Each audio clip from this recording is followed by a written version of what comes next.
Hello, everyone. This is Greg Scorzo, and you're listening to the Kodo Publishing Podcast number 7. In this podcast, we will be doing part 2 of The Art of Thinking with Elizabeth Hobson.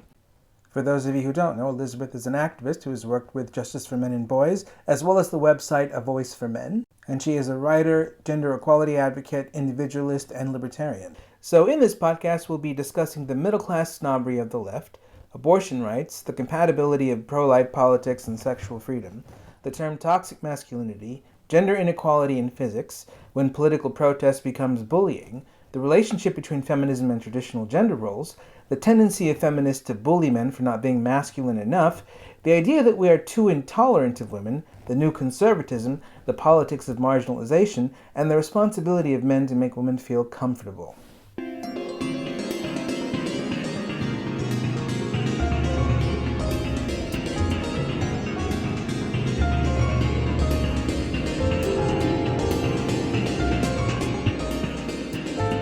So what have you been doing for the last few days? Well, I've had my weekend off work, but I spent a lot of that sleeping and some of it playing in the garden with my sons. And then, I have been working a lot. What do you do for work, just out of curiosity? I work in care, in domiciliary care. So we help people in their homes, supporting them with various needs, helping them to be independent. It's really rewarding. It's fascinating. Like my last guest, Bradley Tuck, who is also an intellectual who has his own magazine, who is very, in his own way, countercultural, like you are. He's also a care worker to make money. Oh, really? Yeah. How interesting. Oh, I've been meaning to listen to that, but I will do with bells on now. And also I've heard that Helen Pluckrose, who did all of that stuff with James Lindsay and Paul Boghossian about the hoax they did on critical theory people.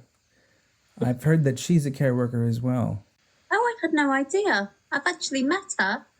Yeah, but I'll have to corroborate that because I'd like to have her on the podcast too. Yeah. So I don't know if that's true for certain, but I've heard like it. A care workers special. We can all get together and talk about care work. So why is it that all of these countercultural people who are doing all this heavy intellectual work are care workers to make ends meet? Well, because the other person who's one of my mentors is a guy called Peter Wright, who writes a lot about the history of gynocentrism, and he's really into the history. He finds some really interesting artifacts. And he's a care worker too. Wow. Yeah. And why is it? It's a good question, I suppose. I mean, I did have an idea at one point in time that I wanted to work within the university system, but I then had some experience in the university system and I was like, God, I don't like it here. Yeah. And within sort of care, it's a much more real world kind of environment. There's no ivory towers in care, Do you ever worry that you'll be taking care of somebody and then they'll recognize you and they'll be really upset because they're like some sort of a feminist? Yeah, I do have that concern. Has it ever happened before?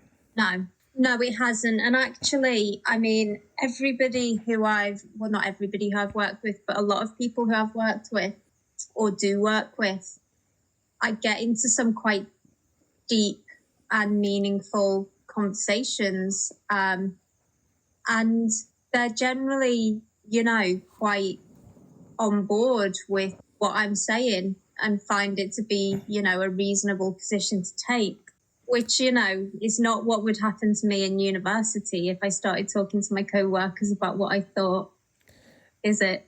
No, they would treat you like you were a really horrible, nasty person they wanted nothing to do with, or they wanted to completely marginalize from public life. I know. Well, have you heard that I think it was this Sunday, GB News launched? Yes, I did. I didn't watch the launch, but I have heard that. I'm looking forward to a forthcoming piece by another mentor of mine, Neil Linden. Mm-hmm. So that should be pretty, I hope it causes some noise. I hope people hear what he has to say and reveal. I won't go into what it's about, but I'll send it to you when the news breaks. Mm-hmm.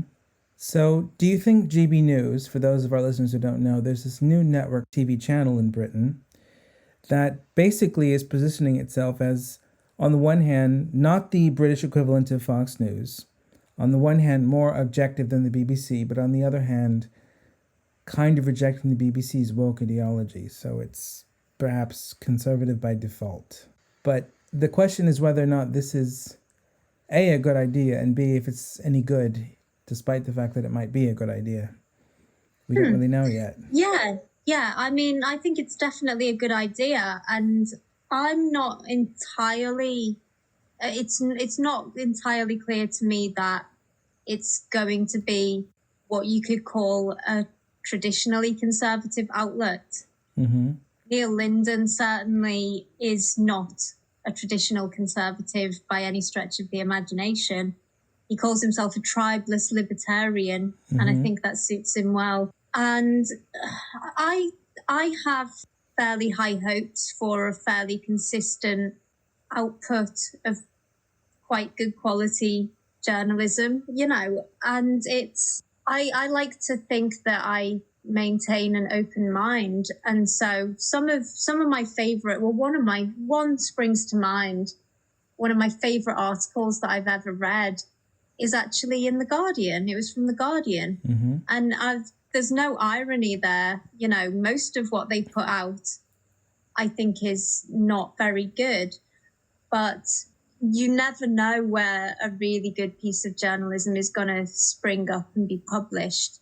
Mm-hmm. And I think that the more outlets, the better, really, for providing platforms for different views. Yeah. One of the things that people have said on GB News, I watched a bit of it last night, is the left today are kind of an elite. They're a group of sort of middle-class people who sneer at and look down on everybody else. And the people who aren't in charge of polite society and aren't in positions of power, are the conservatives, like the silent majority almost. Mm-hmm. Do you think this narrative is right?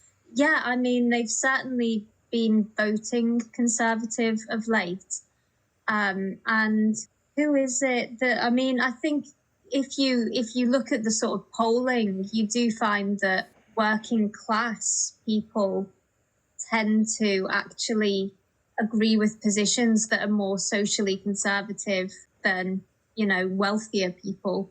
And I suppose, the real activity on the left is less about economic kind of traditional left-wing ideas and more these days they really go on about all the sort of radically left-wing social ideas, which I think are troubling people quite a lot. For example, the sort of LGBT education that our children are getting, I think, is troubling a lot of people. It's not just the fact that a lot of what is taught to our children as fact is contested theory, although it's that too. It's also the fact that schools seem to have abandoned their job, which is to educate children. And they seem to have decided instead to take over the responsibility of parenting children. Mm-hmm. And they are parenting children in a kind of radical left-wing style with radical left-wing ideas that a lot of, the middle classes who've been to university and been indoctrinated there think is fine. But a lot of working class people who have much more gritty, earthy lives don't really see the value in. Why is it that gritty, earthy people are resisting the new left, and the new left seems to be middle class and some kind of an elite? But if you talk to the left itself, the left will tell you that they're the underdog, and the right consists of Tory billionaires and people who run all of the papers like The Sun and the Daily Mail that get the most readership. Why is there that disjunction? $1 million question there. I think that perhaps I mean, it's probably perhaps these middle class elites feel, you know, that, well, they know that they are privileged, but they feel an inordinate sense of guilt over that. And so one way to make themselves feel better is to convince themselves, delude themselves that they're either underdogs themselves by, you know, identifying with a minority group, or that they're allies to a minority or a disadvantaged group. But I mean, I think there's always been, from what I can see, a sort of disconnect and a difficulty in communication between the middle class and everyone else. Mm-hmm. and you know, I grew up very much working class, and the assumption that was quite common amongst the people that I knew growing up was that working class people and like really wealthy upper class people can kind of get on and have quite a laugh, Mm-hmm. and they're all right.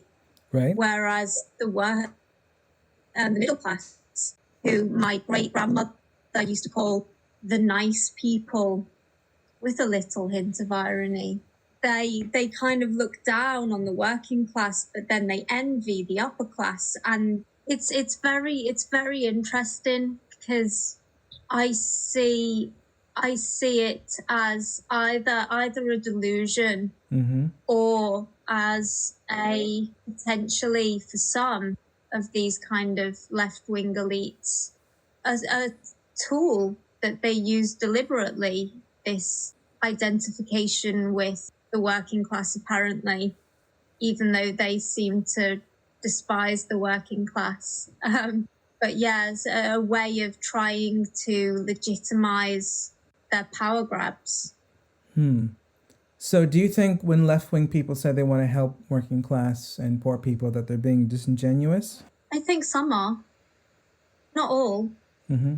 I think some are, and I think that some are being quite serious. And yet, you know, I mean, just because there's an essay by George Orwell, isn't there, all about this, you know, all that time ago, where he talks about how, despite the pretensions, these left-wing radicals kind of despise the working class. And so perhaps, you know, some of them genuinely mean it, but what they see as beneficial to the working class is not necessarily what the working class wants. Mm-hmm. Do you think that what the working class wants should be what the country institutionalizes across the board, or do you think there's a distinction between what the working classes want and what's good for society? Well, I'm a pragmatist, and I think that we should all, you know, and a Democrat, and I think we should all have a voice. And I don't always think that what is necessarily most efficient or effective is going to be the right choice in politics. So, for example, I'm not entirely sure that the National Health Service is the most efficient and effective way of delivering healthcare. It may be, but I'm just not entirely convinced. However, what I know without a shadow of a doubt is that it means so very much to so many British people. They would be, you know, utterly awful if that institution were to suddenly, you know, be abolished. So I think it should all be a conversation. And I think that if there are ideas that, you know, are really good ideas, but they haven't filtered through, it's probably time to try to make some good arguments in favor of them. Mm-hmm. But then, having said that, I believe that the death penalty would be reinstated if we had a referendum on that. And that's certainly not something that I would want to have a referendum on personally. What about abortion, for So instance? I don't know. Abortion. I call myself pragmatically pro-life.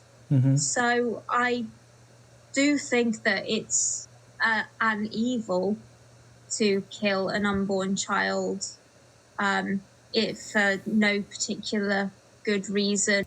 However, I realise that it's what mammals do in generally, not even just human mothers.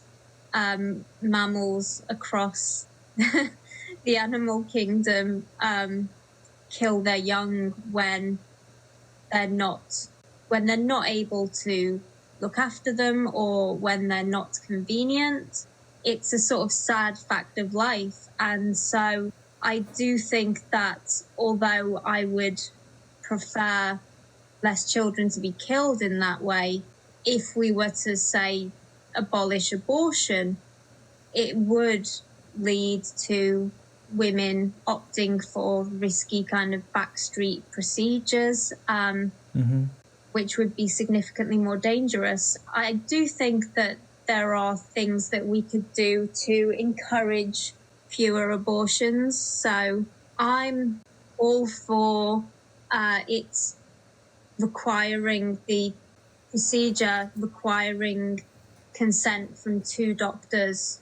I don't think that's too much to ask of women, personally. And I think that women should be given all of the available kind of information, including information that, you know, they may find distressing, because it's not, this is going to be fine and it's just a clump of cells and don't worry about it. I'm also very much against the public space protection orders that prevent pro-life groups from congregating around abortion clinics. If they are harassing women or something like that, then there are already laws in place to prevent that, and the police can come and escort them away or whatever.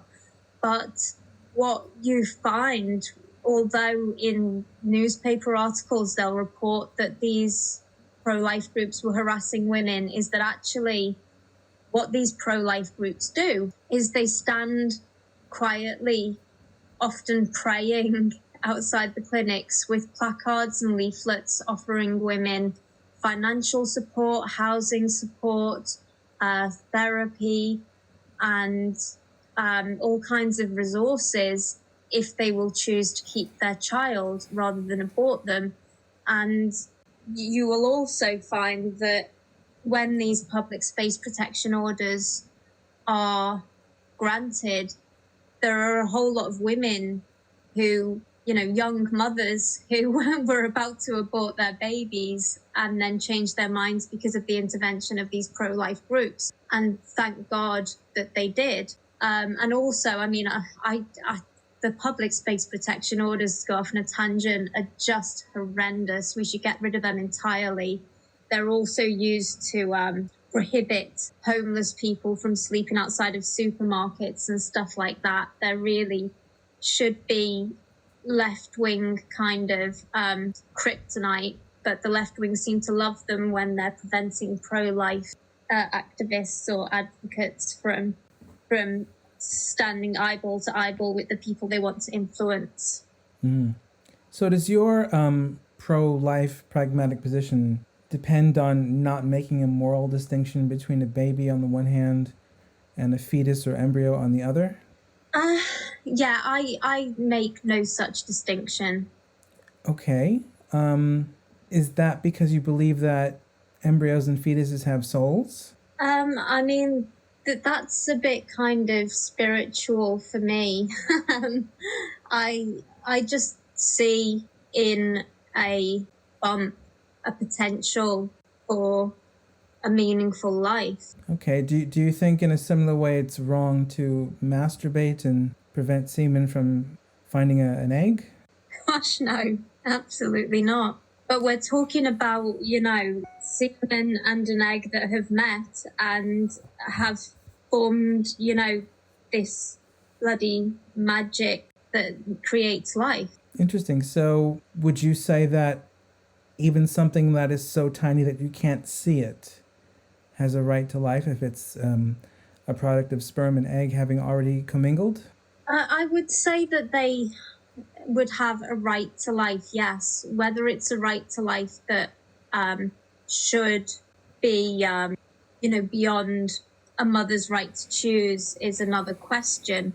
But I think that their little right to life should at least be acknowledged as something that's morally, not legally, of concern. Do you think that microorganisms inside of human beings that aren't humans also have a right to life? No. Well, I guess we're kind of grateful for them, but some of them.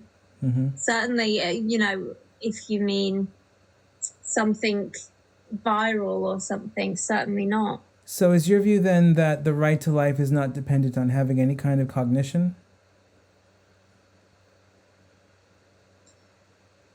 I think that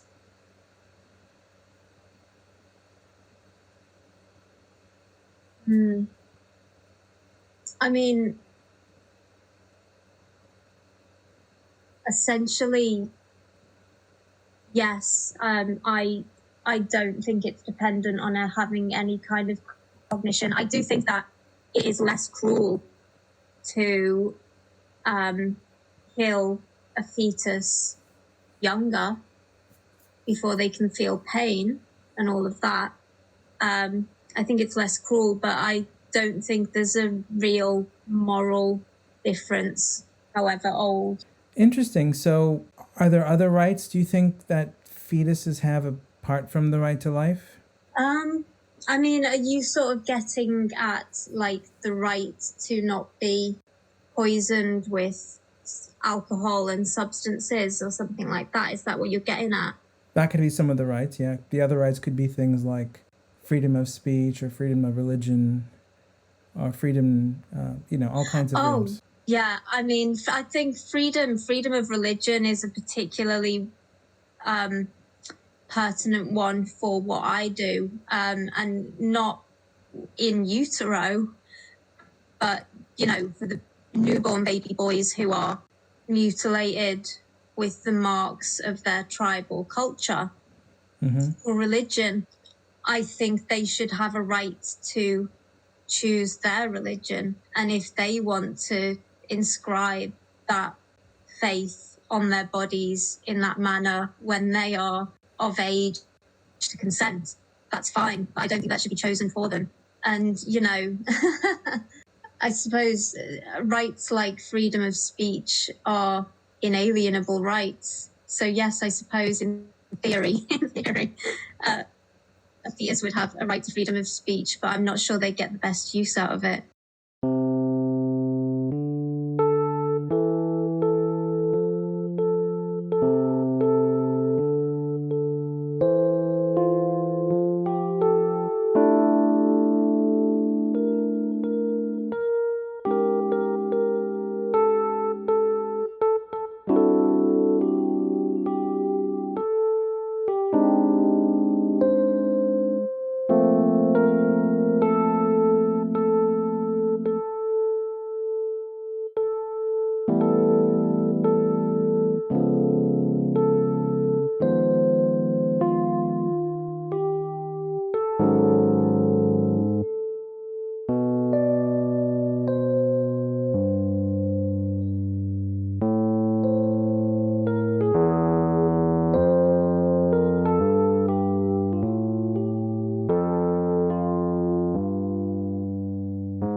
Well, I studied this issue for a few years when I was doing my undergraduate work and master's. Most of the arguments on both sides were quite difficult, in the sense that if you came down on one side or the other, once you understood the arguments thoroughly, there was always a lot of ambivalence. So when I taught abortion, for instance, when I was a graduate student, and I taught abortion as a class, where we would go over philosophical arguments for and against, everybody who came in the class would always start out pro-choice. And by the time the class was over, it was always mixed. How interesting. And that wasn't my doing because I was pro-choice and still am. But I recognize that it's not an easy thing to decide one way or the other. No, I don't think it is. And I started out very much pro-choice and have changed my mind. But, you know, with caveats that I just don't think that it is reasonable or practical to take the most radical pro-life kind of position that we should just ban all abortions today. I don't think that would work. And actually, you know, if you want to get abortions down, then I think it is about free speech. And I think it's also about, I know Hungary decreased their abortion rate by like a third in several years just by offering women much better sort of maternity leave deals and supporting families generally with, you know, sort of tax break incentives and stuff like that. So I think there are ways of preventing that particular evil, but removing the choice is not a way that I think is progressive. What would you say to the argument that you, in order to have autonomy, need to be able to have coitus without having parental obligations? The pill. Yeah, I love the pill. I think it's absolutely great. But if an accidental conception happens, then the abortion procedure you don't see as just an extension of the pill if it's happening relatively early on. Well, no, I mean, and then you've got a sort of even grayer area, which is like the morning after pill. Are you against the morning after pill? Define against. Okay, so would it be fair to say you have a kind of split position where you want it to be legal and available, but you still think it's a immoral thing to do despite being legal for good reason? Yeah, I mean, you know, and I also think that there is a practical difference between the morning after pill and an elective abortion, in that when a woman takes a morning after pill, she has no particular reason to assume that she was pregnant. And so it's therefore less likely to provoke any kind of trauma for her or distress at any point in time. Whereas women I know who have had abortions tend to have mixed feelings at best about that decision afterward. Well, in a lot of men's rights material, there is a lot of stuff about men who are upset that women are aborting babies they want to keep. Yeah. But I've also seen, on the other hand, stuff where men are upset that women are keeping babies that were accidents that they would prefer to abort. And they see the keeping of a baby sometimes as something a woman can do to take advantage of a man. Yeah, I mean, I do tend to wonder whether we might see fewer accidental pregnancies if it wasn't a given that men would have a financial responsibility towards that child. In darker moments, I wonder that. And I do tend to think that for the sake of equality, and this isn't necessarily, you know, this is not a universally accepted position within the men's human rights movement by any stretch of the imagination, but I tend to think that in the interests of equality and reproductive choice, men should have the right to opt out of legal responsibility for children that they created in the same way that women can. Well, in a different way, but in a similar way. Do you think often when people try and come up with incentives for avoiding abortion they ignore the obvious one, which is encourage people to have sex less. I mean, that would be, I would definitely be guilty of that one, because I don't want to encourage people to have sex less at all. Whether it happens often, I suppose it possibly does happen often. That's probably a fair statement.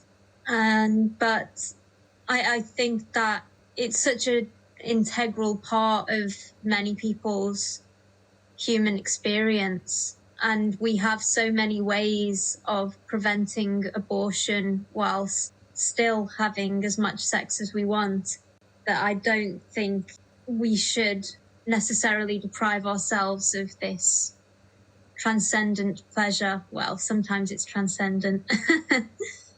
Sometimes it's a little less than that, but still, you know.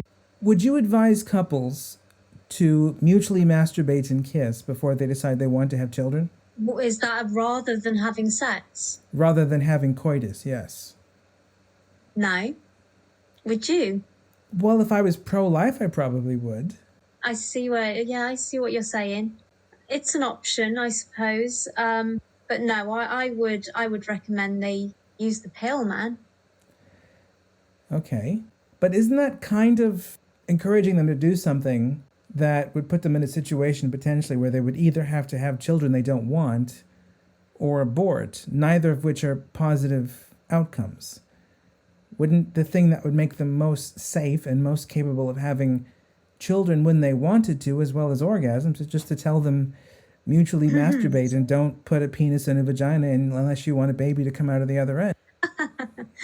Yeah, I see your point. And it's fairly harsh, I think.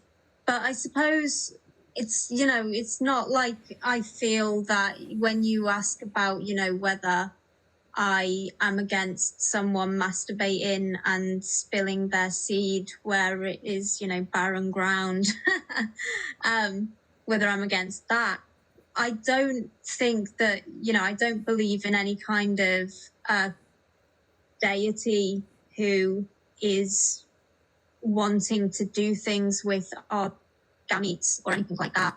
I am hoping to maximize the very human experiences of life, and being alive is one experience that is nice to have, and sex is another one. Do you think that there's something unfulfilling or missing about a sexual encounter if it's not including putting a penis inside of a vagina? Oh man, you've got some brilliant questions. Not necessarily, no. But I wouldn't like to rule it out as, as a rule. Okay. Well, like I said, this is a difficult issue. It's very difficult to maintain a consistent position that you can be happy with given all of its implications, regardless of whether you're pro-life or pro-choice. But I do often wonder if the reason why abortion is even an issue is because people are encouraged to have so much sex in the West. It is slightly thorny because not only, I don't think it's quantity of sex, it's more quantity of sexual partners and quality of sexual partners as well that we don't care about so much until we find that they are the mother and or father of mother or father. Mm-hmm. Well, I don't know, actually. I take that back. And or stays the mother and or father of our child. So yeah, there is a difficulty there. I see that. Although I don't know, I mean, we're making an assumption that the abortion rate is higher in this society, but actually I'm not entirely sure it is. Mm-hmm. Higher than in societies wherein monogamy is more enforced and all of that. Yeah, I don't know either. It could be that the results are counterintuitive. But it just seems like the rise of abortion legislation, making it legal, in the West did coincide with a change in how people thought about sexuality. People started to think of sexuality as recreation rather than as procreation oriented. And that's when you got all of the mechanisms in place to try and allow the recreational activity to not have to be one that came with parental obligations. And that's how you've got the pill and condoms initially, and then that's also how you got abortion rights. Yeah. Although, I mean, the pill was initially only available to married women, and abortion was billed as a very much last resort kind of thing that would be available in extreme situations with two doctors signing off on it and all of that. Obviously, that's not how either of those things have come to be used. And, you know, it's not a way that I would want those things to be used either. I want them to be freely available. Are you happy we had a sexual revolution in the 60s and 70s, or would you prefer things sexually to be more like they were in the 1950s? Oh, good God. I am so glad we had a sexual revolution. So glad. I think it's absolutely wonderful, and it allows people to make mistakes and grow from them and learn from them and have experiences beyond the limitations that were enforced before the sexual revolution. Although saying that, you know, I'm just reminded of Brief Encounter. You know, that old movie? 1947, I think, David Lean. I think, yeah. And you have the middle class couple who are having an affair, who are so inhibited and tormented by what they're doing. And then you have the juxtaposed kind of subplot of the woman who runs the cafe at the train station and the train guard who are having, you know, a relationship without being married. And they are so liberated anyway. So I think the and I mean the like upper classes have always been renowned for being sexually lascivious, have they not? So I think maybe that the sexual revolution was more of a revolution for the middle classes than anyone else, but I do think that it was a positive development, and I'm glad that it was made possible by the technological advances that happened. I think that possibly what we've kind of seen, though, is the Abrahamic religions coming in and reclassifying sex as something very base and degrading and for procreation only. And then a real, possibly like a slight overswing of the pendulum into something where sex is very cheap. And I think that what I would like to go back to, I'm rather into the goddess Aphrodite and the idea of sex as something that can be fun, but also can be quite a meaningful, transcendent, sacred experience. And I'd like to reclaim that. Do you think one of the problems with the sexual revolution of the 60s and 70s is it liberated male as well as female desire, and it very much liberated the male gaze? And women have never been comfortable with that since, and that's why you've had a kind of backlash against it in the form of feminism in the last 7 years. 100%. And this is one of those situations where I'm like, and my position on this is that I personally don't care how people feel if they feel that their feelings should mandate others conforming to their standards. So whilst I do think that we should have some honest conversations about the fact that, for example, when women at university are polled about how they feel after casual sexual encounters, a lot of them say they feel degraded and violated and not great. And so, you know, the sexual revolution is not necessarily for everyone. But even if the majority say that, that still leaves a minority who are like, yeah, I have casual sex and I feel great afterwards. And they should be free to do that too. Mm-hmm. Now, this leads to one of the articles that you've written that we're going to discuss about toxic masculinity. The title of the article is Toxic Masculinity Dangerous in the Academy? One of the reasons why I think it's interesting to talk about this article today and in this podcast is because this term toxic masculinity seems to be describing a lot of things that were liberated by the sexual revolution. Would you say that's accurate? Things in men that were liberated by the 60s, the sort of Jimi Hendrix, Mick Jagger sort of thing. I think that's part of it. I think that wrapped up in toxic masculinity are also a lot of valuable male traits like stoicism, for example, that women would probably do well to learn a bit of. Okay, so what do you think toxic masculinity is when it's being spoken about by feminists in the discourses that you're critical of? What does that concept you think mean? I think that it is, in all honesty, it appears from the discourse, which is so varied and ubiquitous, to mean anything and everything that a man does, to the point where you have terms like man-interrupting proliferating, despite the fact that surveys show that, or studies show that women actually interrupt more than men.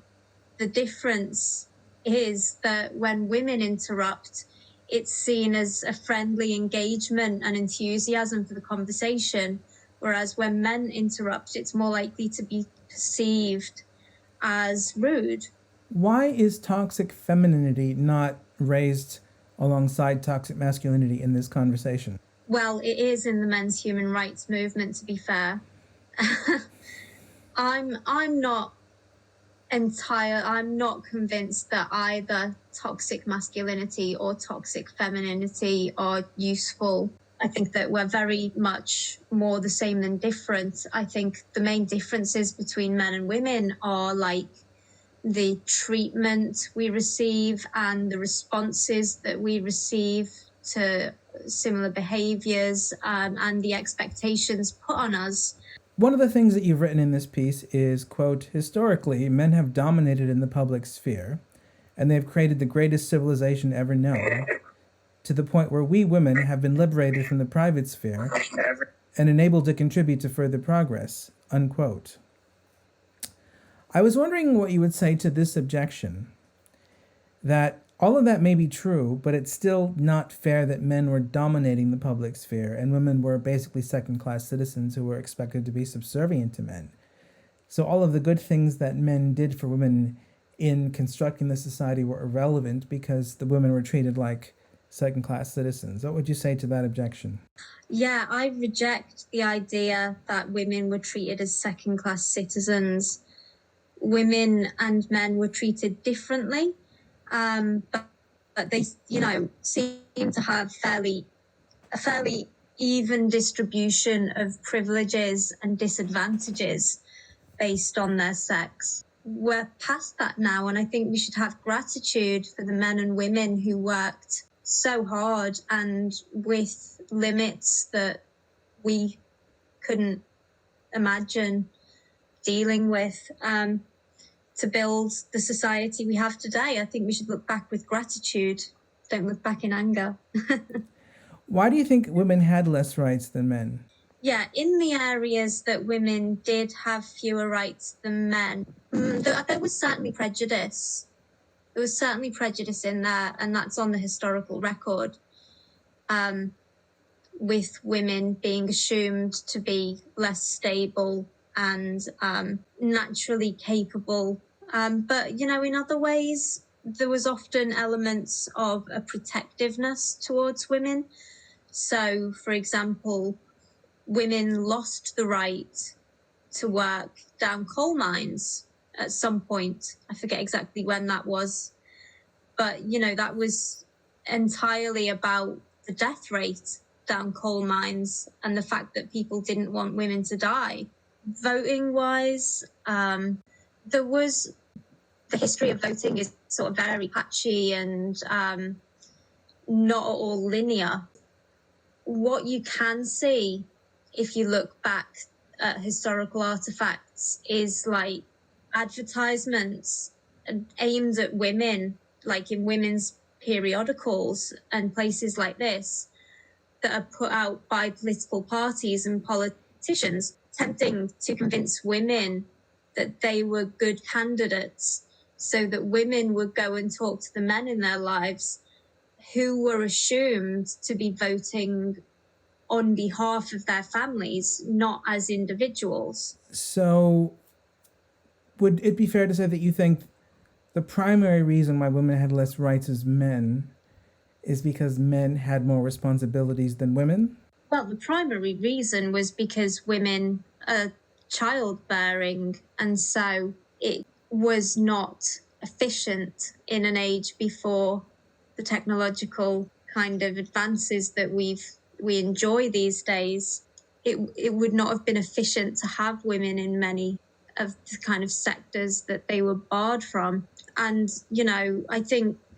prejudice did play a part. And I suppose rather than saying that women had less rights because men had more responsibilities, both those statements are true, that women had less rights and that men had more responsibilities, but I don't think the because fits there.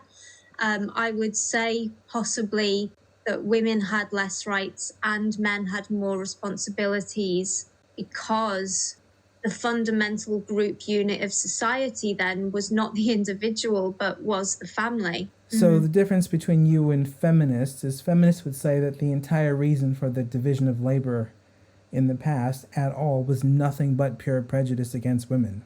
They do seem to say that, yeah.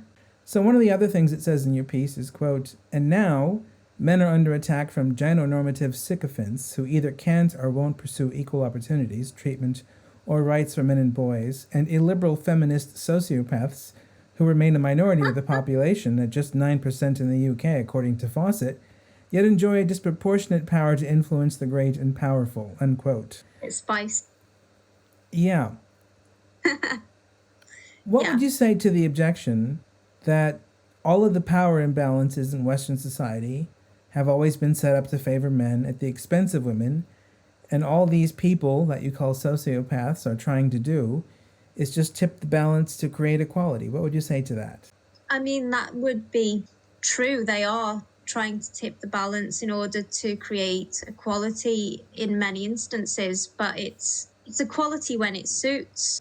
So when women are advantaged in certain areas, that's never a problem. And when women are not doing so well somewhere, they suddenly want equality of outcome in that particular field. And I think the problem with that is that it takes no account of other fundamental liberal values that are important to a healthy, functioning, wonderful society like ours, like freedom of choice, freedom of speech, equality of opportunities, meritocracy. Another thing that you've written in your piece is, quote, "Women nationally have outnumbered men as undergraduates since 1993, and 70% of students are studying subjects in which women dominate. It's not even true to claim that men dominate in STEM subjects. Firstly, there is a sleight of hand wherein medicine is omitted from the list. It should occupy the space of a second M following science, technology, engineering, and mathematics. With the addition of medicine, women have outnumbered men in STEM since 2015. But actually, women also dominate in the science category, with their dominance in biology outweighing men's in physics," unquote. What do you mean when you say their dominance in biology outweighs men's dominance in physics?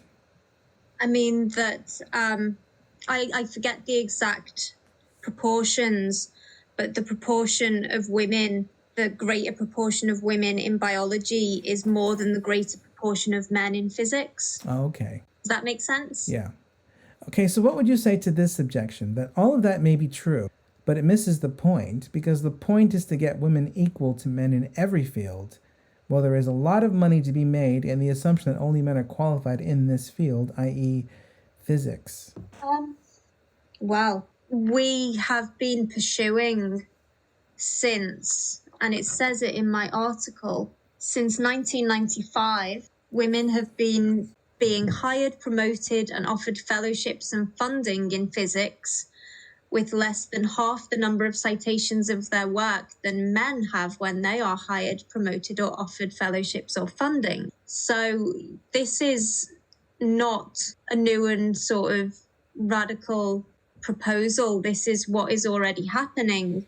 But actually, what you're also finding within physics, what Alessandro Strumia, who had found the stats that had the finding that I just mentioned, what he also found was that both men and women in physics cite papers with male first authors more. Interesting. And his claim, his hypothesis, is that the reason that men outperform women in this way in physics is not due to bias against women, but because more men than women have the desire and skills to excel in the field, including because there are more men at the highest end of the IQ distribution than there are women. And I think that's a very sensible hypothesis, especially when you compare it to the idea that there is just a systematic bias against women. What would you say to somebody who said, that may be true, that's maybe an explanation as to why you don't see as many women in physics, but it's not a justification?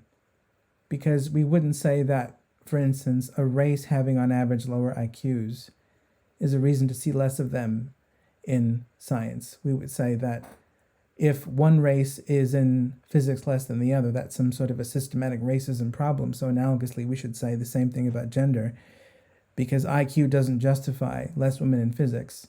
In part because there have been, physicists like Richard Feynman, for instance, who don't have particularly high IQs. What would you say to that? I didn't know about him. That's interesting.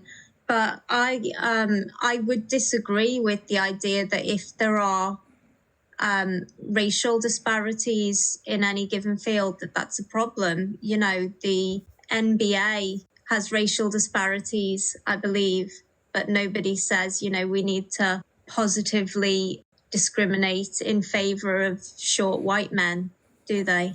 But that's because physics is associated with a kind of intellectual legitimacy and power in terms of cultural capital that even high-paid sports is not. Is it? Well, that's what they would say. Yeah, that's not entirely clear to me. I think that the natural disparities in people's preferences and skills is something wonderful. And this idea that we, because we're all square pegs trying to fit into round holes, what we need to do is change these very limited holes so that they accommodate more people. It's like, just make more holes. There is a place for almost everyone in the world to excel and succeed and live a meaningful life. Everyone doesn't have to be either in the NBA or in physics.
Do you think it's important for women in physics to be surrounded by other women rather than surrounded by mostly men? Because, as it turns out, men have higher IQs on average. I mean, that would be a freedom of association kind of matter, I would think. I wouldn't, I mean, I'm not a woman in physics and I can't speak from personal experience. From what I've seen of physicists, men and women physicists seem to get on generally quite well, but I could be wrong. You don't think it's important to be with other women in your chosen field so as to feel comfortable, to feel like you're not going to be in some way discriminated against because of your gender? Well, I mean, you know, my field of activism and advocacy is very much male dominated, and I've never felt anything but supported and cherished personally. And are you confident that you would feel that way if you were, say, the only woman physicist in a all-male physics department at a university? I would at least hope that I would. I can't say with confidence that I would. Mm-hmm. That would be very much hypothetical. But I mean, generally speaking, I generally find in life that men and women get on really well, whatever the kind of disproportion between how many men and how many women are in a group. There's generally not a huge amount of difficulty because we're all human. So another thing that you've written in this piece is you talk about Mike Buchanan and yourself and the talks that you were going to be giving at Cambridge University. You wrote, when Mike Buchanan and we did give them. When we announced that we would be giving talks at Cambridge University, a protest was staged to disrupt a graduation ceremony. An open letter calling on the university to cancel was signed by over 300 students, staff, and alumni. Since the university only partially complied with this demand by moving their location, there was an angry protest outside the event, and attendees and speakers were harassed and assaulted, unquote. So you did the talk, but you were harassed and assaulted and heavily condemned by many people there, right? I wasn't assaulted personally, but yes, it was, that was very uncomfortable. That was very uncomfortable, I would say.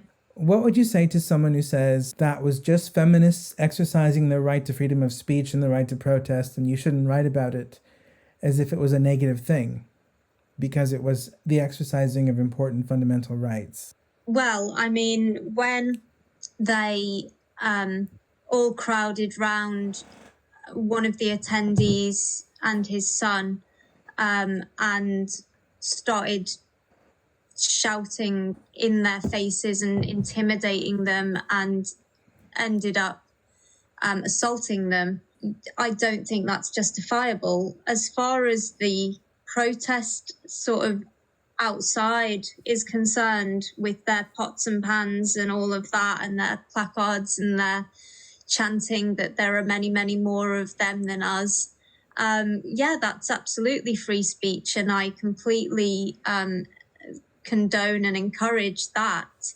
But with the open letter calling on the university to cancel, I think that that is weak, and I think that it is not in keeping with the spirit of what I see universities as being for, which is like open inquiry.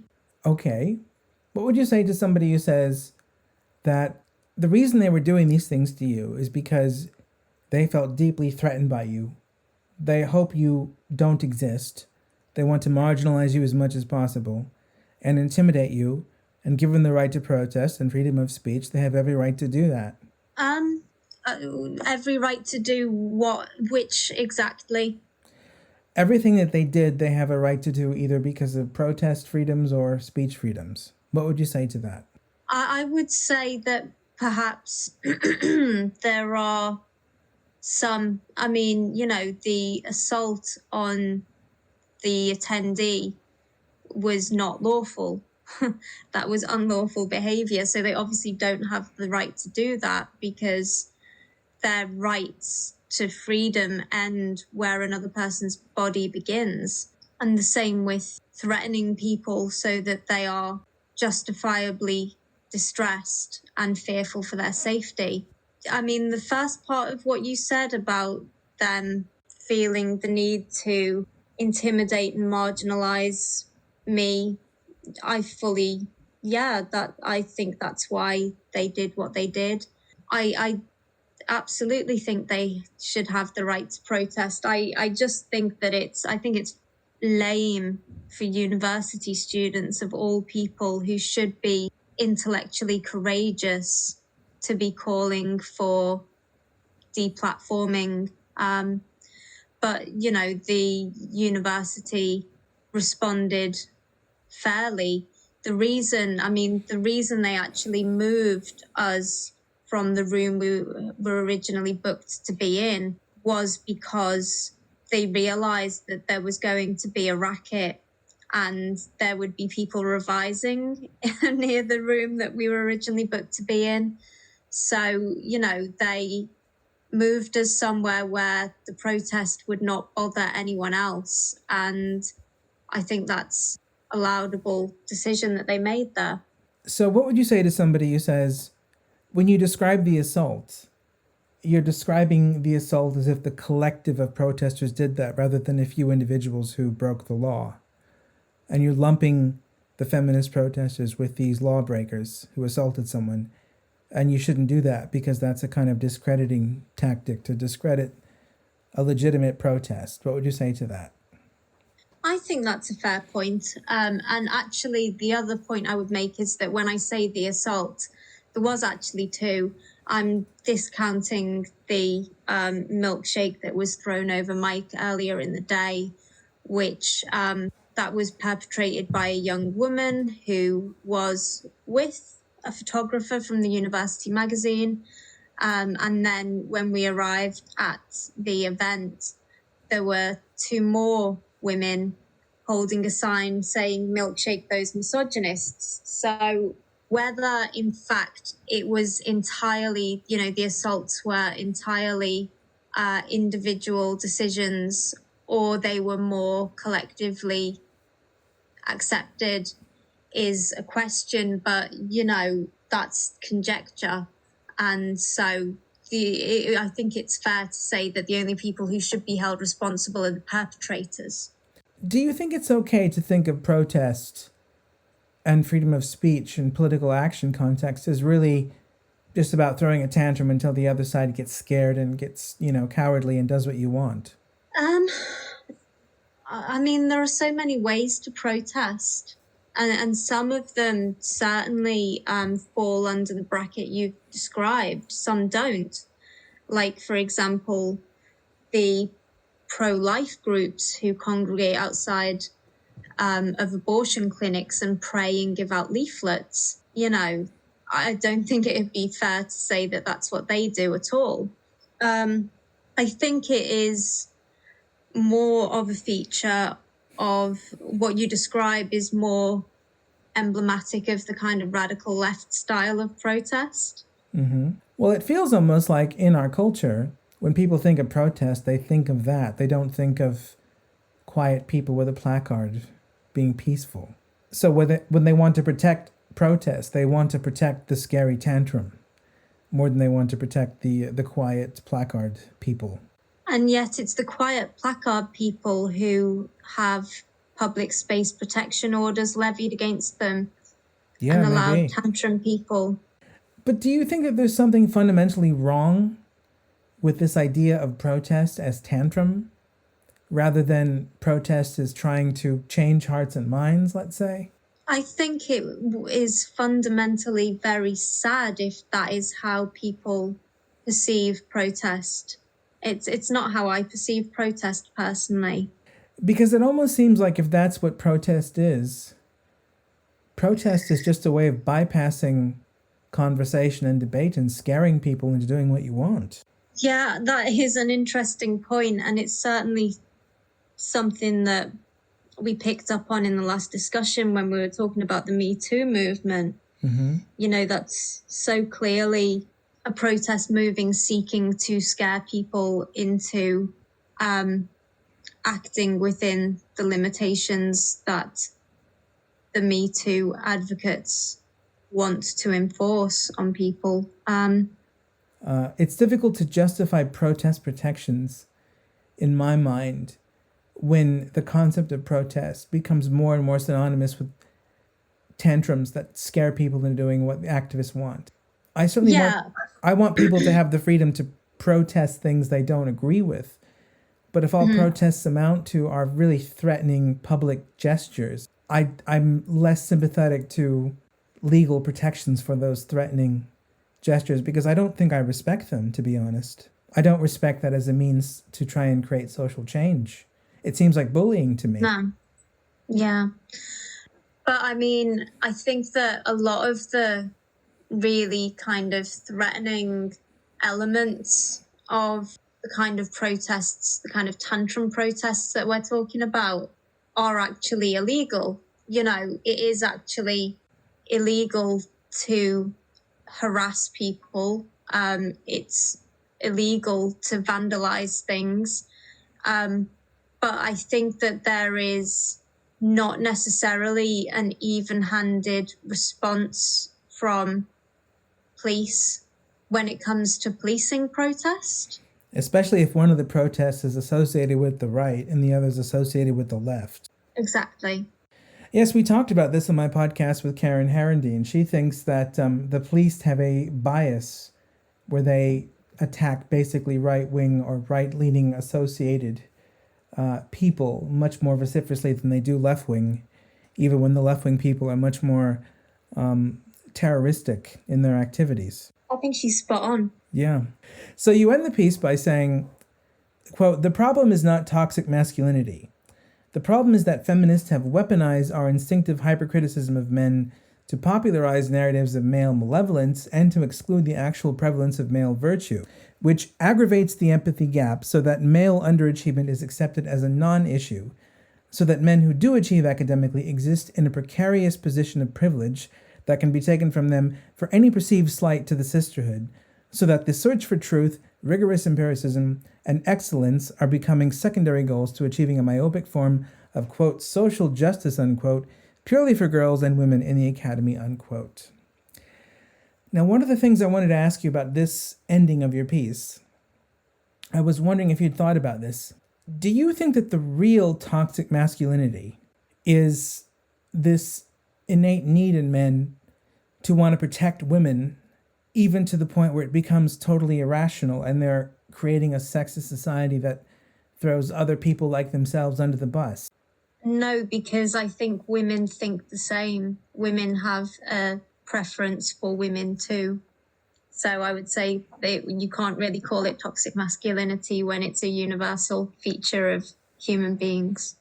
Interesting. So you think both men and women... I like the point though. It's a good point. So you think both men and women have a biological bias in favor of protecting women even at the expense of men in ways that are irrational and bizarre? I'm not sure if the instinct itself is irrational and bizarre, or leads to a protectiveness towards women that is irrational and bizarre. I think that the instinct is kind of the root of the issue, but that proto-feminists and then feminists have built upon it until it's just completely blown out of proportion. What responsibility do you think men have, though, in feminism becoming so out of hand as of late? Well, I believe the majority of MPs are still men in the House of Commons, and indeed Lords in the House of Lords. And it's them passing legislation. It's also, we still have a majority of male judges who are, generally speaking, tending towards not upholding men's right to not be discriminated against based on their sex. So, yeah, men bear significant responsibility as much as women. Do you think this is coming from the idea that many men believe, maybe instinctively or maybe not, that being a man just involves being stronger and needing less help generally. Yeah, I think that's definitely a part of the formula. So do you think that this element of traditional gender roles are leading men to feminism? Yeah, I think that's very fair to say. And, in that way, I think that it's fair to say that feminism is not at all a progressive movement. It's very much a regressive movement. So when you say it's regressive, that suggests it's going back to something. What do you think it's going back to? I think it's entrenching and expanding upon the status of women as a class that is weak, that needs to be protected, ideas of masculinity wherein you do have to be stoic or they're all going to tweet hashtag male tears, and you do have to provide for women either directly or through the tax system. Do you ever notice a strange contradiction in feminism where on the one hand, they will really attack gender and masculinity, but on the other hand, when men complain about feminism, they'll say things like, don't be a sissy boy, don't be triggered, things that suggest that the male who's complaining about feminism isn't being stoic enough. Masculinity so fragile? Yes, I've noticed that. Do you think they're almost unaware, maybe even in their unconscious, that what they actually want from men, among other things, is masculinity, and they can't bring themselves to acknowledge that? There was a theory going around about the kind of unholy alliance between like feminists and radical Muslims that involved the idea that both wanted to undermine white men for different reasons, but the motivation for feminists was because they wanted to be oppressed in the way that only a fundamentalist religious cult could. But I don't know about that. That's just a bit of fun, I think. Mm-hmm. It definitely seems like feminism is not what it says it is on the tin. It seems like there's something going on in the unconscious of the movement that the conscious is not aware of. Do you get that impression? Yeah, I do. Very much so. I think it's probably not entirely unconscious. I think that there are probably some feminists who are quite aware of what they're doing, but largely I think it's a sort of cognitive dissonance. It's interesting how many ideas in feminism seem to contradict other ideas in feminism. I mean, or at least how many of the behaviors contradict the stated goals. I've never seen a movement, except maybe the subsequent identity politics movements after Feminism 2014, but it seemed like Feminism 2014, which we're still living in the aftermath of, now that it's colonized polite society, that movement really is a movement that sort of has principles on the one hand, but its communication strategies totally are at odds with the principles when it suits the communicator. Absolutely. There's a lot of hypocrisy, and the stated goals, like, the dictionary definition that needs to be amended, man, because it doesn't reflect the vast majority of feminist activism at all. No. Feminism should be defined as the theory that men need abolishing because of the patriarchy they've created, sustained, and get advantages from, not the theory that men and women are equal. Indeed.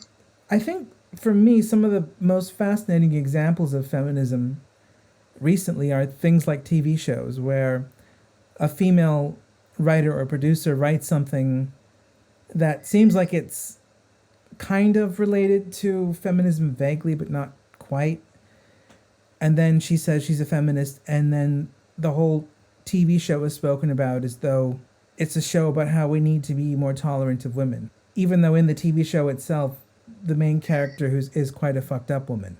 But by calling herself a feminist, the writer-director can sort of get kudos from mainstream society, but also reframe this story about a fucked up person as a story about how this fucked up person is actually quite cool, and if only we were less judgmental, this kind of fucked up person would be happier, even though the fucked up person is a very attractive upper middle class lady from London. And things like that I find fascinating because they sort of disturb me. And the reason they disturb me is because it seems to me like women are not only quite tolerated even in doing quite bad behaviors, but they're sort of much more tolerated than men are when they behave badly. Yeah, they absolutely are. Even when it gets to the point where women find themselves in the criminal justice system. I know we spoke last time about the disparities in sentencing, but, it's also visible in media coverage of crimes committed by women, which always mention the, some form of, there was mental illness and, or she had experienced abuse or this, that, and the other, in a way that we never make those allowances for men. And I think that neither approach, neither ignoring completely nor focusing completely on the disadvantages and misfortunes that lead people to behave badly is a positive thing. I think that balance is somewhere in the middle. You need to take, to acknowledge that they had suffered and that it may have contributed to what they did. But, we also need to be held individually responsible for our actions as far as we can be. Because if we're not, I think that there is a lack of guidance for women. I think that the path that men have to tread is just ludicrously sort of prescribed. And if they wander even slightly off it, they're going to be absolutely ostracized at best.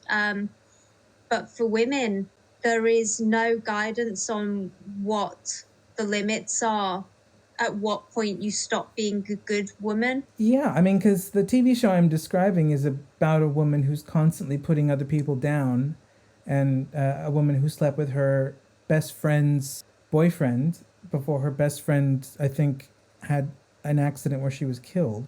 Oh. But the way that this TV show is presented and promoted in the circles where it's highly praised is this is a show about how we should be more sympathetic to the protagonist, that we're too judgy of this protagonist who was doing things that if a man were to do them, the show might not even air. Or he'd certainly need to get his comeuppance in the end. Yeah, it's very strange. So the last piece that you've written that I want to talk to you about today is, I love this piece because this is a piece of satire. And I love, in case you didn't know, satire. In part because I do satire, among other things. It's fun. This is a piece you wrote for, I think it's Woke Father, called How You Can Be a Social Justice Warrior. And in a way, this is kind of a piss take of woke politics. But when I was reading it, I was thinking, well, what would your critics say about this? And I thought, maybe your critics would say that all of this stuff that you're being quite scathing about in modern woke politics, you could be equally scathing about if you were around in the 60s writing about the civil rights movement or writing about the women's lib movement then. What would you say to that? I'm not so well versed on the civil rights movement that I could critique them in this way, but I would certainly say that the 1960s women's liberation movement, less so than today's modern feminism, but certainly to a degree, it would be fair to criticize them in the same way. Interesting. So do you think a lot of your anti-woke piss takes in this piece you could actually give to the hippies in 1969? Yes, in short.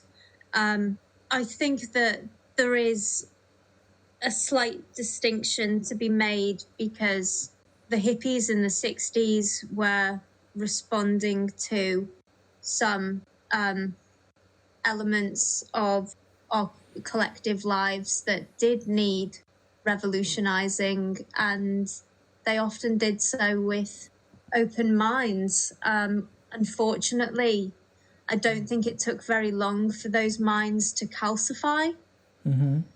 And so when I introduced Neil Linden at an event, I called him the true legacy of the free-spirited 60s.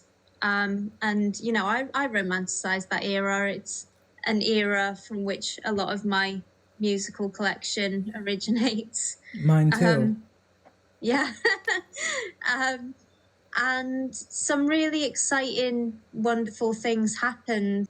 But I think that the ideas that at first were new and exciting and inspiring, I think became dogma for a lot of people rather than potential new avenues of inquiry. One of the excerpts of your piece, which is quite satirical, is taking the voice of the modern progressive, or maybe you're internalizing the voice of the modern progressive and imitating them to some extent and making fun of them. And you say, quote, "When we say right is wrong, we mean everything that anyone who is right-wing says is absolutely, completely, and eternally wrong. As you develop as a social justice-based left-winger, it's likely that you will move further and further in that direction, partly because your virtue will be sprouting like the wings of an angel, and partly because it's super fun," unquote. Now, the reason why I think this is funny is because it's insightful about something, which is there is an attitude on the left today that I find deeply, deeply counterproductive, antisocial, and anti-democratic, which I must say when I was younger I bought into as well, and I'm very ashamed of it. And it's this idea that the left is good by definition. So that if anybody on the right critiques the left in any way, even if the left is doing something it wasn't doing 10 years ago, which is batshit crazy, all you have to do is see that they're right wing and you can dismiss them, and then you side back with the left, no matter how crazy its new thing happens to be. Yeah, I've been there too.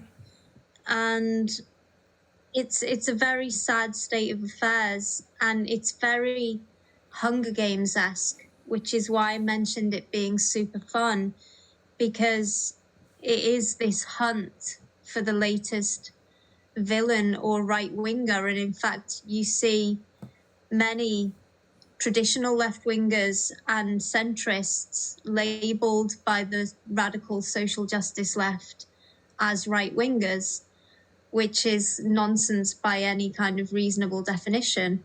Yeah, I was one of those leftists originally who got labeled in that way. Oh, how interesting. But what happened over time is I had to look at myself and think, okay, if you really, really hate identity politics, you have to look at your other views and ask yourself, do a lot of those ideas you hate in identity politics, are they in some way finding a home in your other views about the economy or about the environment? And when I found out that they were, I realized I had to change a lot of my politics, and then I stopped being left-wing by the standards of, I suppose, of the 21st century. How do you feel about that? Do you feel like something's been taken from you unjustly in that identification?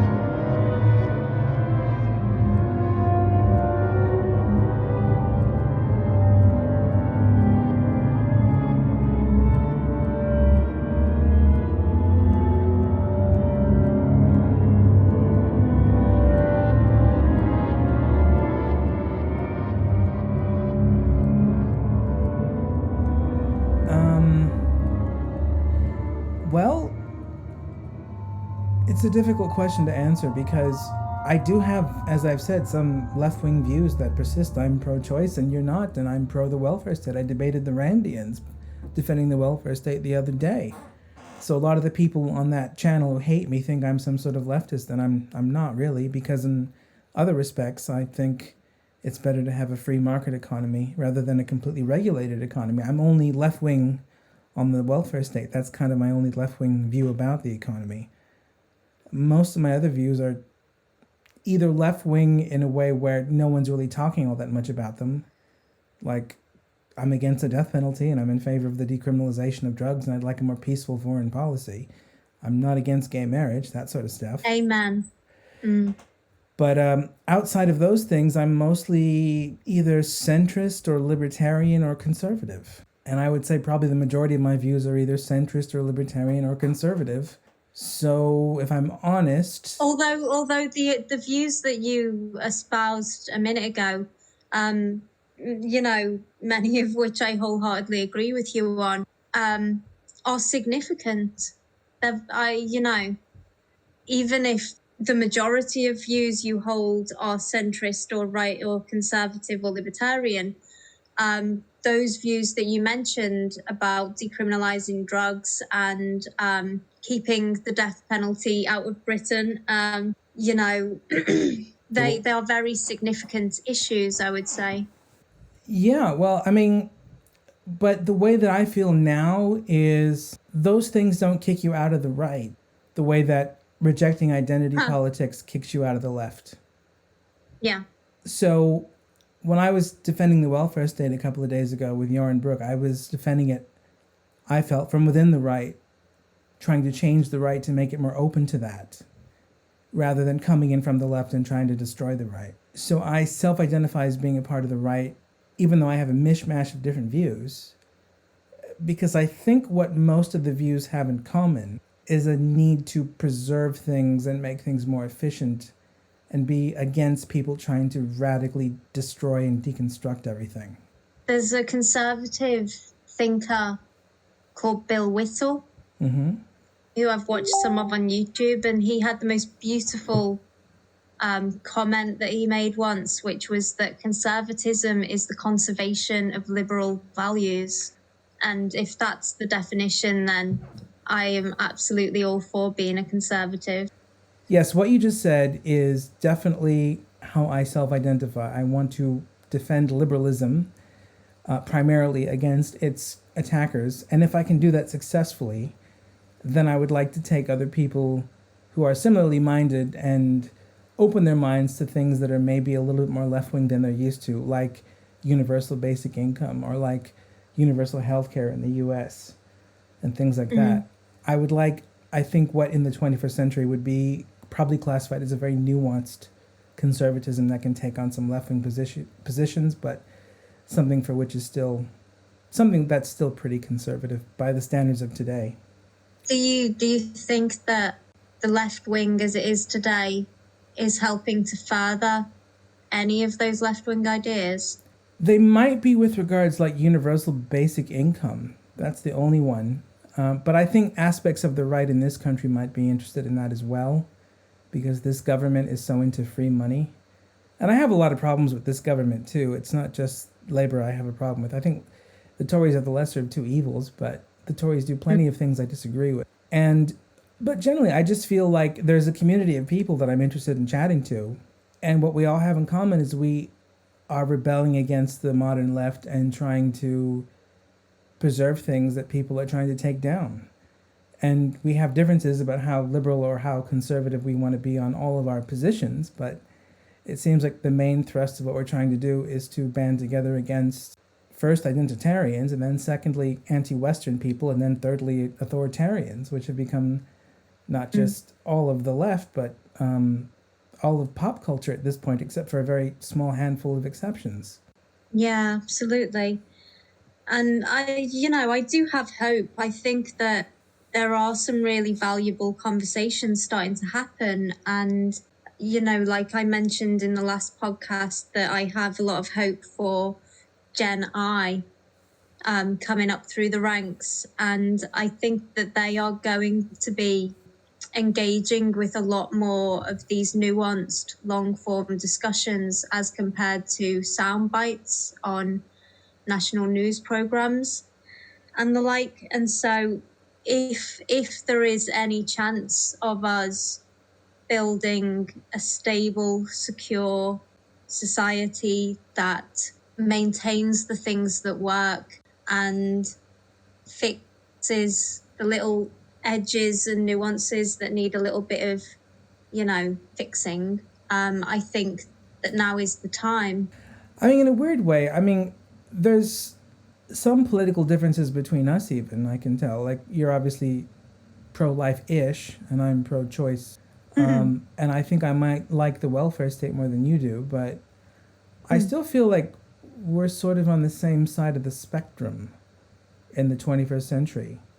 Yeah, and I think that is who the intellectual battle is raging between at the moment, is people who are keen to listen to each other and people who are keen to play the Hunger Games.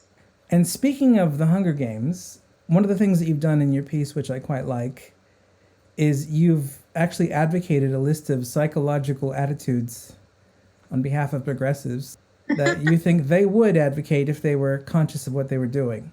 And the first one is labeling can help you to quickly and easily shame bigots and set you apart as simply better than them.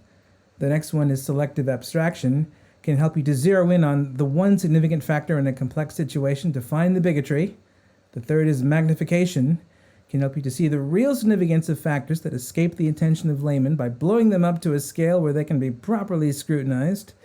The fourth, is jumping to conclusions can help you to save your valuable activist time by eliminating the need to spend time ascertaining the white, cis, capitalist, patriarchal, supremacist concept of truth about situations by training you in the fine arts of mind reading and emotional reasoning if you feel it must be true. The next is dichotomous thinking can help you to make sense of a seemingly complex world by grouping everything into easy-to-identify categories like progressive or Nazi, oppressed or oppressor, disadvantaged or privileged. And then finally, catastrophizing can help you become an effective activist and human being by enabling you to get in touch with your instinctive feeling for the gravity of the bigotry problem in the white, cis, capitalist, patriarchal, modern West, and subsequently to most successfully transmit your righteous outrage, and finally, to get your way, unquote. Now, I love this, but I was thinking when I read them, what do those things all have in common? They're getting you to bypass any concern for the truth of the claims you are promoting, and they're trying to get you to exist in a kind of emotional frenzy, where you think in a very angry, quick, tribal manner, a bit like how Orwell described the government in 1984 trying to elicit angry, patriotic feelings in the proles. It feels very totalitarian, what you're describing. Absolutely. Totalitarian is the word, I think. And that sort of list is the recipe for the kind of tantrum protests that you were talking about earlier, I think. And it's such an unhealthy recipe too, and not just for society, but also for individuals, because existing in that heightened sense of kind of outrage and horror and ignoring the necessity to take a curious stance in interactions with people is not going to make for a happy life. One thing I've noticed about all of this stuff, I'm curious if you noticed this as well. The kind of radical activists that are indicative of the social justice left today, or I would just call it the left, there's not even a meaningful distinction anymore. These people were around back in 2002 when I was in college. This is not a new phenomenon, these sort of black and white hysterical politicos who want to scream and shout their way into the promised land. What's new is all these middle-class people who are enabling them and acting like they're the right side of history rather than deranged totalitarian fanatics. Why do you think this is happening, or do you think this is happening? Yeah, I do think this is happening, but I do think it's a largely middle-class phenomenon, not exclusively, but largely anyway. And I think that an awful lot of it is indoctrination, actually. I don't think it's how people naturally are. I think that most people are naturally curious with a little bit of dysfunctional thought kind of patterns. But, the universities and the NGOs and the media and education system more broadly, nurturing these dysfunctional thought patterns at a sort of exponential rate. And it's really malevolent. What is it that you think is getting middle-class people to stop seeing these people as fanatics the way they were, say, in 2013? What happened between then and now to completely obliterate their bullshit detectors? That's a good question, actually. I think a lot of people are scared. I think that there is a silent majority of quite reasonable people, even within the middle class, for all the criticism that they've come in for this interview. But the social ramifications of being honest are too great. I mean, I've got a friend with a daughter who's just started college, and she had some trouble in one of her classes because her classmates were all talking about how great it would be if Trump was to die from COVID. Mm-hmm. And she sort of said, I don't like Trump, but don't you think that's going a bit far? And she was totally ostracized and bullied for saying, isn't wishing death on someone a little bit over the top? She's a brilliant, courageous young woman. She's really amazing.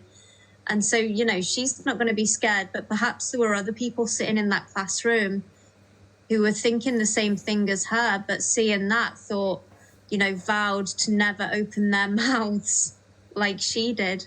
Well, one thing I've noticed that happened in the last 7 years, and your piece talks about this, is we've come to, instead of thinking of the downtrodden as the people that the left is supposed to look after, we've instead substituted the marginalized.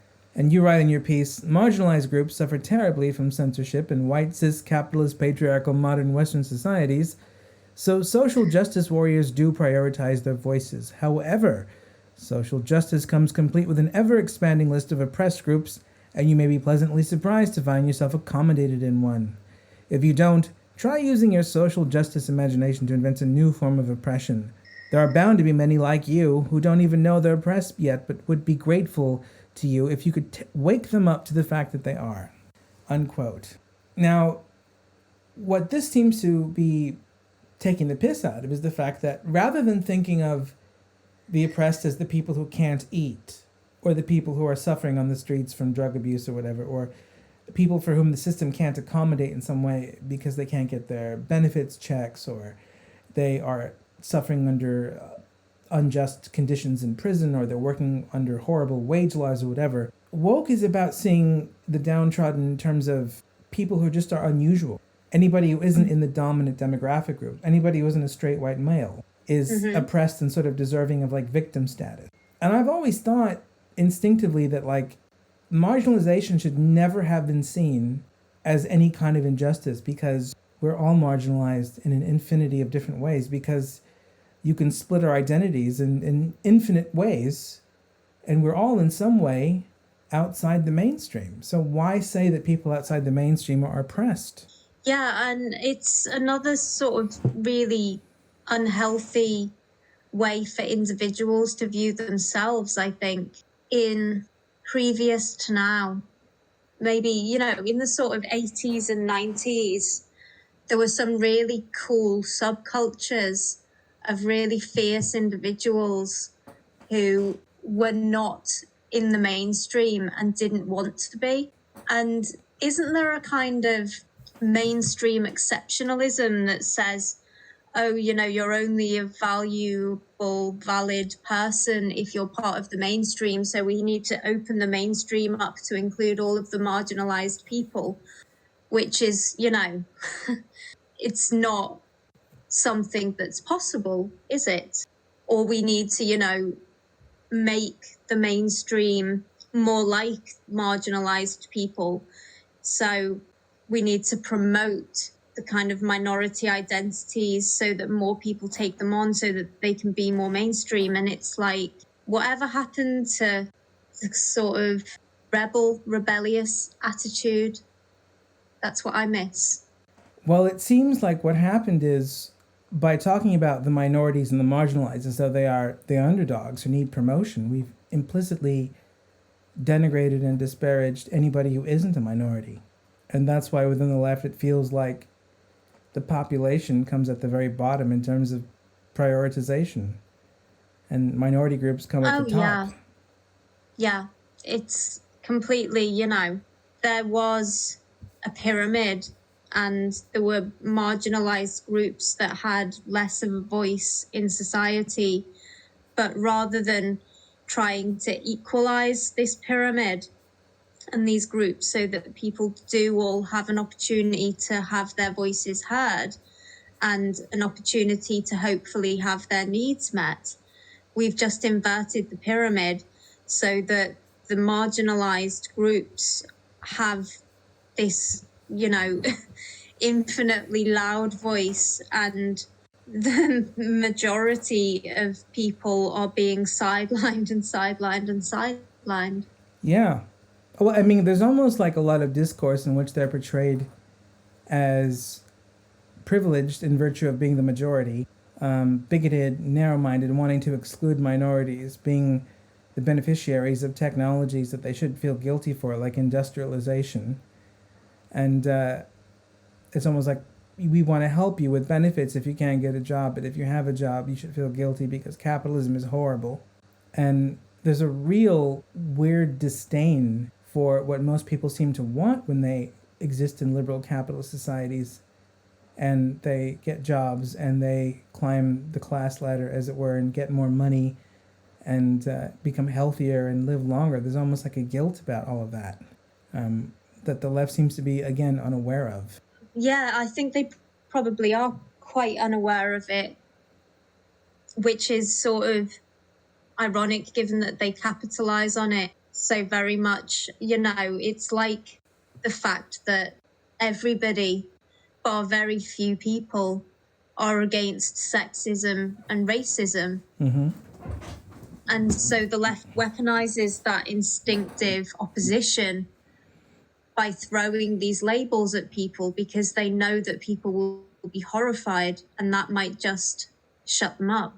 Whether they, where I don't think the majority of these leftists do it consciously. I don't think it's a conscious acknowledgement that this person hates sexism and hates racism, therefore this is a good weapon to use against them. I think they really are deluded enough to think that people who are not at all sexist or racist often are. But yes.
One of the things that you end your piece with, which is very fascinating, is a quote from Sadiq Khan, the mayor.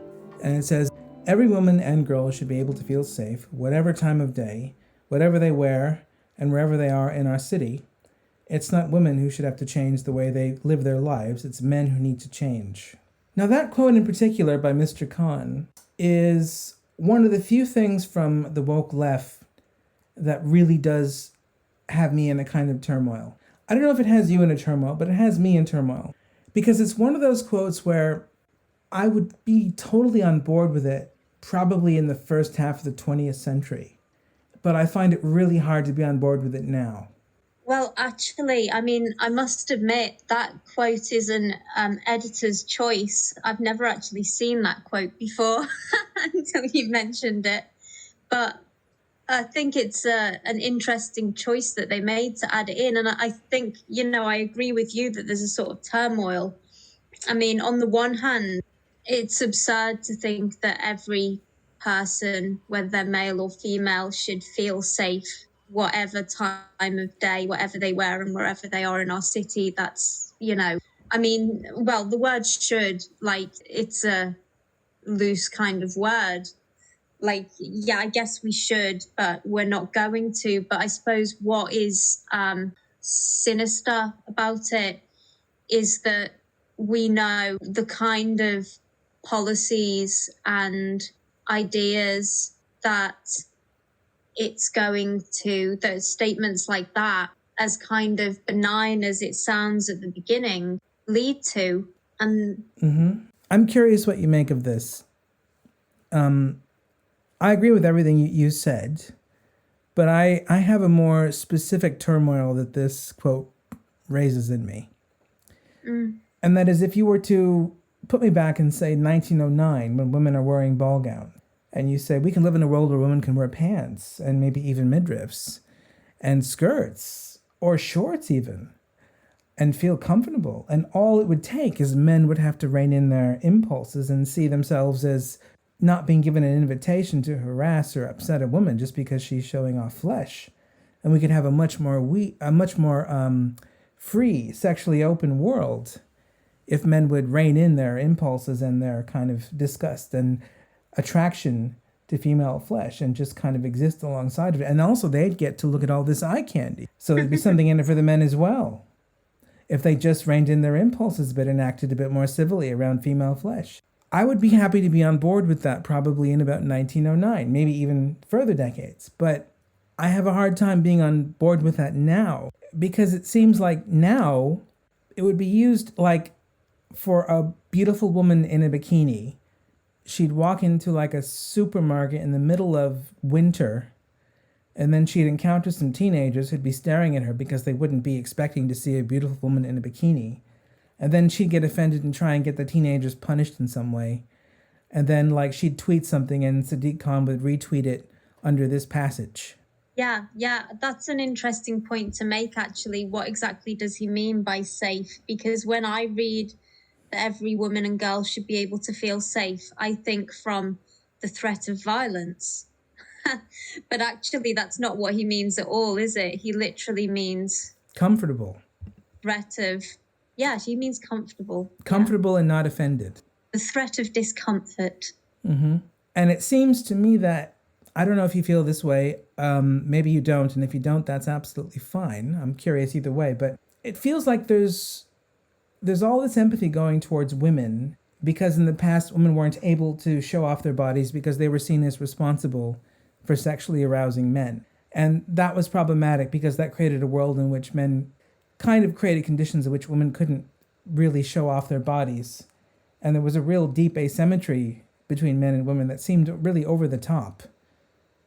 But what you have now is women kind of putting sexual stimuli in the face of men, especially young men, filled with testosterone, often in contexts where the young men aren't expecting it, and having no empathy whatsoever for the fact that they're putting extremely visceral, stimulating content in the face of people who react to this stuff biologically, and then getting really upset if those people are making the women feel uncomfortable without asking themselves, well, actually, by surprising somebody with this sort of sexual stimuli in their face and then expecting them to act, gentlemanly, am I not making them feel uncomfortable?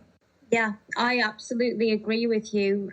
There was a really good speech at the International Conference on Men's Issues. It must have been, was it 2018? I think it was 2018, in London by a guy called Darren Diogé.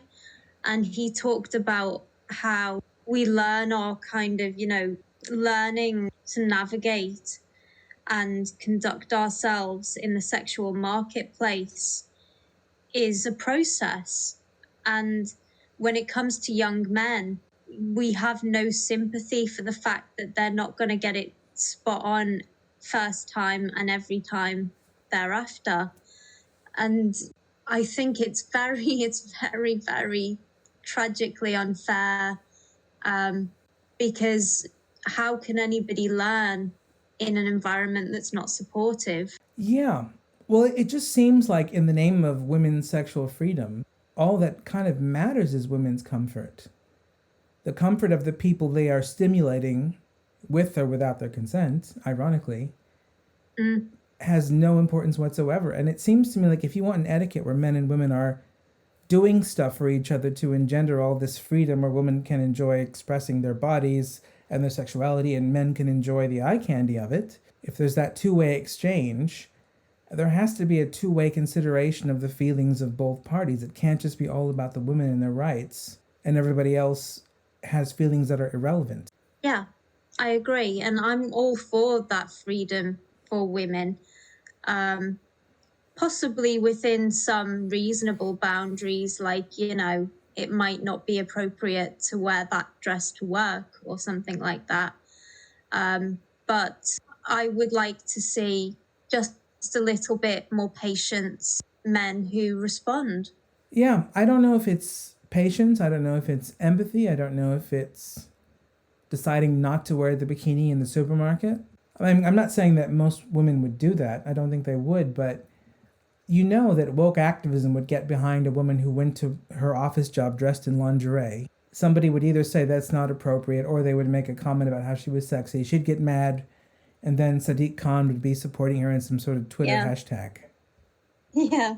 And it just seems like what that sort of idea that he's expressing does today is that it encourages women to basically have no empathy for the fact that they can potentially put sexual stimuli in front of men unexpectedly, and really engender these deep, powerful feelings in men that men have to hold in for the sake of women. And maybe it's fine that they do hold them in. Maybe it's not wrong that men are expected to do that. But it does seem to me that it's not good if men are expected to do that with absolutely no appreciation or empathy whatsoever from women.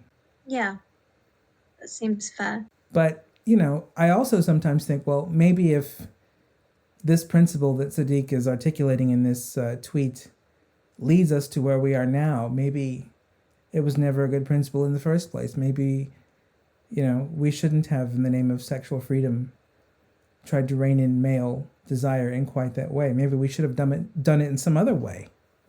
I don't know. I mean, do you think that, you know, men's sexual desire was really that dangerous? I'm just not sure. Well, the difficulty with it is it might not be dangerous in the sense that, like, most men might be fairly well behaved, but the danger that women talk about is a danger coming from a minority of men. And, you know, the question is it feasible to make that minority always make sure that every woman feels comfortable, even if she's putting sexual stimuli in everyone's face, including that minority? I'd be interested to see the kind of patterns that we'd see globally. I mean, I'm thinking, you know, in particular, like places like Iran, where they've gone from being a free society with women walking around in miniskirts to a society wherein women are imprisoned for not having all of their hair properly covered, you know, and I'm wondering whether women are safer from the minority of men now that they are dressed more modestly, or whether actually it doesn't make that much of a difference. I don't know either. I mean, one thing I often wonder is, are we in the West all that different to Iran?